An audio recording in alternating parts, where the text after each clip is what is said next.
اگر کوئی ہمیں خدمت نہ دے تو ہم کہاں جائیں؟ ہم خدمت کریں، کسی اور پہ احسان نہیں کرتے، اپنی بھلائی کے لیے کرتے، چونکہ اس میں ہمیں سیٹسفیکشن ملتا ہے، ہمیں امام کی دعا و برکات ملتی ہے، اور ہمیں شکر کرنا چاہیے کہ دنیا میں ہماری یہ قوم ایسی ہے کہ جس میں خدمت کا اتنا موقع ہے کہ آدمی دن بھر اگر کام کرتا رہے تو بھی کام ختم ہونے والا نہیں۔ یہ مولا کی بلیسنگ سے جو ہم کو فراہم کی جاتی ہے، اور اس کو شکریہ کے ساتھ تسلیم کرنا چاہیے، نہ کہ ہم کوئی لوگوں پر یا زمانے کے امام پر یا جن کی ہم خدمت کرتے ہیں یا جماعت پہ کسی قسم کا کوئی احسان کرتے ہیں۔ رنجشیں جتنی بھی ہو، تکالیف برداشت کرنی ہے، کیونکہ اگر بڑا بننا ہے، صحیح معنی میں بڑا، صحیح معنی میں خادم، تو جو مقام وزیر اسماعیل بھائی گانگجی کو ملی، صرف حوالے سے بات کرتا ہوں، ان کو وزارت کس طرح ملی؟ وہ وزیر کا لقب کب ملا ان کو؟ وزیر کا مطلب تو آپ جانتے ہیں، عربی جانتے ہوں گے۔ وزیر کا مطلب ہے بوجھ اٹھانے والا۔ یہ عربی ورڈ وزر سے نکلا ہے، وزرن یعنی وزن، اس سے ہوتا ہے وزیر، وہ جو بوجھ اٹھائے۔ احمد آباد میں ایک بڑی مجلس تھی، میلہ تھا 3 دن کا، امام علی شمع آباد صلوات اللہ علیہ کے غالباً زمانہ تھا۔ اسماعیل بھائی گانگجی وہاں جماعت میں ڈیوٹی دیا کرتے تھے، مولا کے خادم تھے، کوئی بڑا ٹائٹل ان کے پاس نہیں تھا، اور مولا کے نور نظر تھے، بڑی محبت تھی ان کو۔ لیکن ان دنوں جب وہ خدمت کرتے تھے تو نہ معلوم انہوں نے یہ محسوس کیا کہ مولا ان پہ بہت ناراض ہے۔ وہ اچھی سے اچھی خدمت کرنے کی کوشش کر رہے ہیں کہ مولا میرے پہ ناراض نہ ہو، اور ہم سب کی یہ کوشش ہونی چاہیے کہ مولا ہم پہ ناراض نہ ہو۔ لیکن جب بھی وہ دیکھتے کہ مولا کی ان پہ نظر پڑتی ہے تو مولا غصے اور ناراضگی کی نظر سے ان کو دیکھتے ہیں۔ اس نے بیچارے نے اور تکلیف اپنے اوپر اٹھائی، پتہ نہیں کہاں میری خامی ہوئی، سارے مومن کھا لے، جو اس میں سے بچے وہ خود کھاتے، چھوٹا بڑا کام کوئی بھی کام ہو اسے کرنے سے گریز محسوس نہیں کرتے تھے۔ 3 دن متواتر اس پریشانی میں خدمت بھی کرتے رہے، نیند حرام ہو گئی کہ مولا کیا میں اتنا عاشق رہا، مولا اتنے مہربان رہے، کچھ ناراض ہے میرے پہ۔ اس کے بعد مولا نے اس کو اپنے گھر پہ بلایا کہ اسماعیل آنا میرے پاس۔ تمام میلے کا کام پورا ہوا اور مولا کے پاس جب پہنچے، سوچا کہ شاید مولا پوائنٹ آؤٹ کریں گے کہ ان دنوں میری کیا غلطیاں ہوئی ہے، غلطی بہت سنگین ہوئی ہے، اس میں کوئی شک نہیں۔ جب مولا کے حضور میں پہنچی تو مولا نے فرمایا اسماعیل میں تم کو آج سے وزیر بناتا ہوں۔ قدموں میں گر گئے کہ یا مولا اتنے آپ ناراض تھے میرے پہ، محبت سے دیکھتے نہیں تھے، آپ کے پیار بھری نظروں کو میں ترس گیا، اور یہ اچانک اتنی بڑی نوازش۔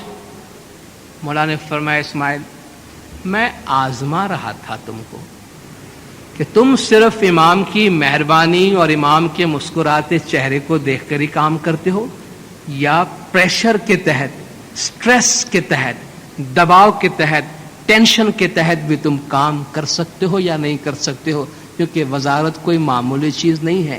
لیکن میں نے دیکھا تم نے خدمت بھی کی، اور میری ناراضگی کو تم کس طرح، جو ناراضگی میں نے تم کو دکھائی اس کو بھی تم نے کس طرح برداشت کر لیا۔ تو خدمتگاروں کی علامت یہ ہوتی ہے، مولا نے فرمایا برداشت کرنا سیکھیں، چھوٹا بڑا ہر کام کرنا سیکھے۔ جب وزیر بنے، ایک دفعہ جناگڑھ کے جماعت خانہ میں اسماعیل بھائی گئے تو جماعت بھائی غالباً نہیں آیا تھا، تو چٹائی نہیں بچھ رہی، دعا کا ٹائم ہو رہا تھا، تو وزیر اسماعیل بھائی گانگجی اٹھے اور اپنے ہاتھ چٹائیاں بچھانا شروع کر دی۔ کوئی ہار یا یہ کوئی رسپیکٹ کی بات کہ میں کوئی بڑا ہو گیا ہوں تو یہ کام میں کیسے کر سکتا ہوں۔ جماعت بھائی اتنی دیر میں آیا دوڑتا ہوا، ہاتھ جوڑ کے کہ آج تو میری نوکری گئی، یہ وزیر صاحب کام کر رہے ہیں۔ کہا حضور معاف کیجیے گا غلطی ہو گئی۔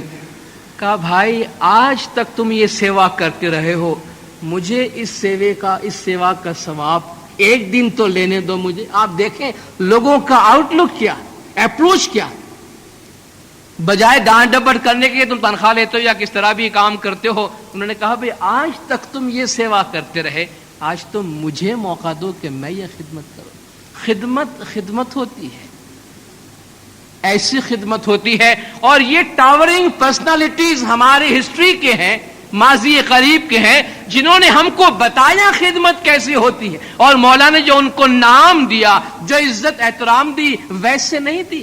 انہوں نے کام کیا ہے اور ہمارے واسطے نمونہ چھوڑا ہے, اور اس نمونے کو سامنے رکھتے ہوئے عاجزی, انکساری اور حلیمی کے ساتھ ایمان کے گھر کی خدمت کرنے کی ضرورت ہے. خدمت کے دوران جو بات ہم اپنے آپ کے لیے کبھی پسند نہیں کرتے, وہ کبھی ہم دوسروں کے واسطے نہ کریں.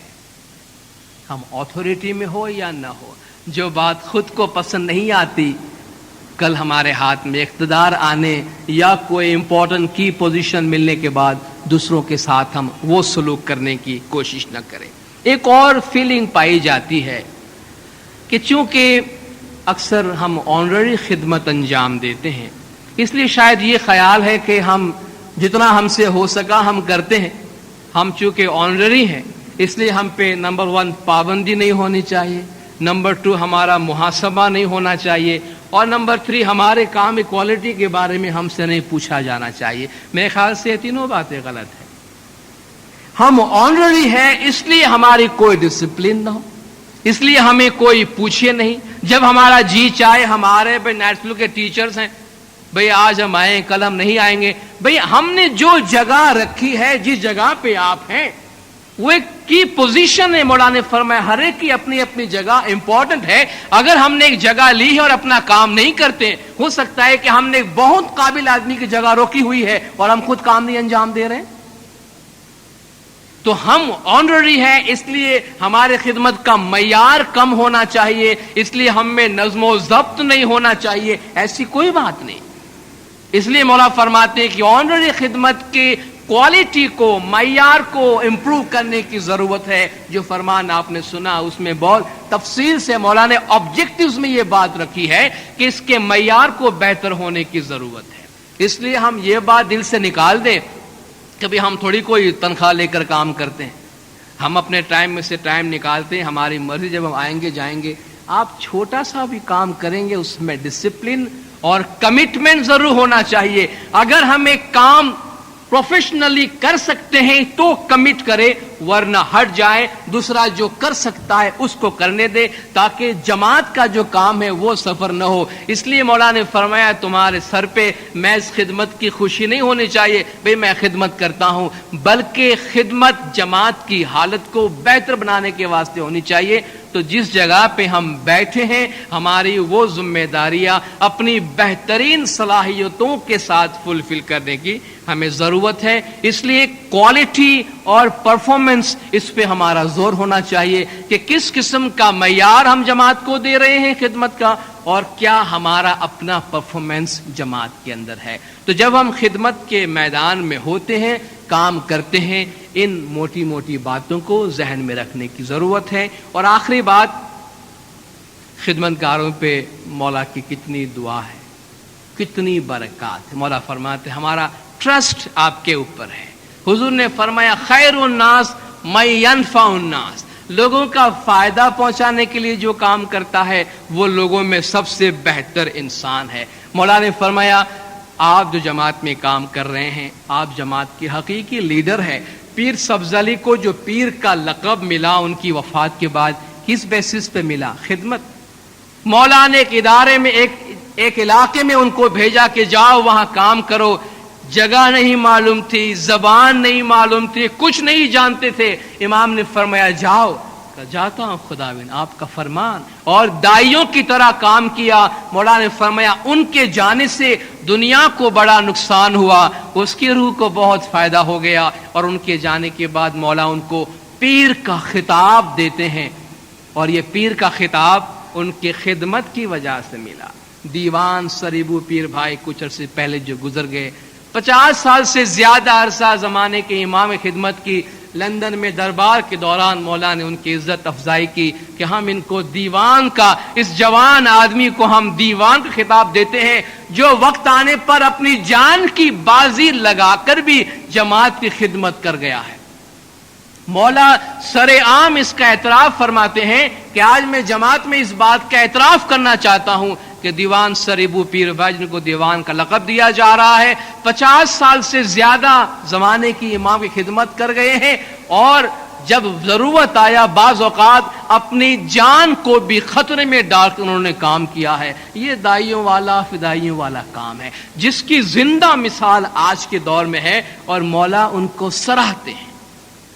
مولا سر عام اس کا اقرار کرتے ہیں، اعتراف کرتے ہیں اور فرماتے ہیں تم ہماری جماعت میں ہمارے جماعت کے حقیقی لیڈر ہو۔ مولا کا یہ فرمان جو لندن میں امام نے فرمایا تھا سلور جبلی ملاقات کے دوران والنٹیئرز کو، کتنے پیارے انداز میں امام نے فرمایا۔ جب فرمان پورا ہوا تو مولا فرماتے ہیں، آنرری خدمتگار سے ملاقات تھی، when you leave this hall remember that in the imam's heart, in his thoughts, in his love you have a position of priority۔ جب تم یہ ہال سے باہر نکلو تو یاد رکھنا امام کے دل میں، امام کے ذہنوں میں، امام کے خیالات میں، امام کی محبت میں آپ کا ایک خاص مقام موجود ہے، a very special position، ایک بہت ہی خاص جگہ۔ And in your own way you are leaders without titles, without decoration, without offices, but what you do in the Jamaat is like the sort of rock bed on which a good building is built۔ کہ آپ ہماری جماعت میں leader ہیں اپنے اعتبار سے، title کے بغیر، ڈیکوریشن کے بغیر، آفس کے بغیر، لیکن جو کام آپ کرتے ہیں وہ ایک بنیاد کی طرح ہے جس پر جماعت کی عمارت بنتی ہے۔ It is the foundation of a strong structure, the structure of the جماعت۔ جماعت کا جو ڈھانچہ ہے اس کی مضبوط بنیاد آپ فراہم کرتے ہیں۔ And I congratulate you and I convey to you my best special loving blessing. And I hope when you leave this hall, walk out saying, Hazrat Imam has said that I am a leader, because that is what I think of those who render honorary service in my Jamaat۔ جب تم hall سے باہر نکلو کہو لوگوں سے حاضر امام نے فرمایا ہے میں لیڈر ہوں، کیونکہ جو آنرری طور پہ جماعت کی خدمت کرتے ہیں ان کے بارے میں ہمارا یہی خیال ہے کہ آپ جماعت کے لیڈرز ہیں۔ You are leaders in your own way but leaders, تم لیڈر ہو اپنے اعتبار سے، لیڈر ہو لیکن تم ضرور لیڈر ہو۔ And that should give you satisfaction, اور اس سے آپ کو اطمینان ملے گا۔ And not satisfaction for the 6th of July 1983، 6 جولائی 1983 کو ہی آپ کو سیٹسفیکشن ملے، یعنی اس دن مولا نے ان کو ملاقات دی لندن میں، صرف آج کا دن آپ کو اطمینان ملے ایسا نہیں، satisfaction for your life time, پوری زندگی آپ کو اس میں سے سکون اور راحت ملے۔ that you as young men and young women, and some of you are little older than that, have served well and been recognized by the Imam۔ کہ آپ نوجوان مرد اور خواتین اور کچھ ان سے بڑی عمر کے ہیں، آپ نے جماعت کی خدمات انجام دی، مولا نے قبول کیا اور لوگوں کے سامنے مولا نے اس کو ریکوگنائز کیا اور مولا نے سراہا۔ کراچی میں سر جبلی کی ملاقات میں امام نے فرمایا تھا، پہلا فرمان جو میں آپ کو 73 کا سنا گیا، امام نے فرمایا کہ کبھی کبھی ہم کہتے ہیں جو آپ اپنی ذمہ داری پہ عمل نہیں کرتے تو پھر مولا نے فرمایا ہم سمجھیں گے آپ کا دل کالا ہے۔ یہاں 1983 میں امام فرماتے ہیں sometimes when I get angry, very rarely, but sometimes I have said to people you have a black heart۔ کبھی کبھی جب ہم غصے میں آ جاتے ہیں، بہت کم لیکن کبھی کبھی، تو ہم نے لوگوں سے کہا ہے کہ تمہارا دل کالا ہے۔ But the spiritual children working here have lights in their hearts۔ لیکن روحانی بچے جو یہاں کام کرتے ہیں ان کے دلوں میں نور ہے، ان کے دلوں میں روشنی ہے۔ And I want this light to be a source of happiness, satisfaction۔ اور ہم چاہتے ہیں کہ یہ نور آپ کے لیے خوشی اور اطمینان کے منبع کے طور پہ ہو، and to give you a sense of direction for continued work in the Jamaat in the years ahead۔ اور اس سے آپ کو آنے والے سالوں میں جماعت کی خدمت کرنے میں رہنمائی نصیب ہو، ڈائریکشن ملے آپ کو اس میں سے۔ تو مولانا حاضر امام خدمت گاروں کو بہت ہی نمایاں، بہت ہی اونچا اور بہت ہی اعلیٰ مقام عنایت فرماتے ہیں، جس کے ہم سب مستحق ہیں، کیونکہ یہ مولا کا فرمان اور مولا کا ارشاد ہے، اور اس کے لیے ہم سب مبارکبادی کے مستحق ہیں۔ یہ 4 باتیں میں آپ کے سامنے پیش کر گیا کہ خدمت کیا ہے، ہماری ذمہ داریاں کیا ہے، خدمت کے دوران ہمارا بیہیویئر کیا ہو، اور آخری مولا کی دعا و برکات نوازشات ہم پہ کتنی ہے۔ اب مولانا حاضر امام کا جو فرمان شروع میں آپ کو سنایا گیا ریکارڈنگ میں اس کا ترجمہ اور جہاں ضروری ہو اس کا خلاصہ پیش کروں گا۔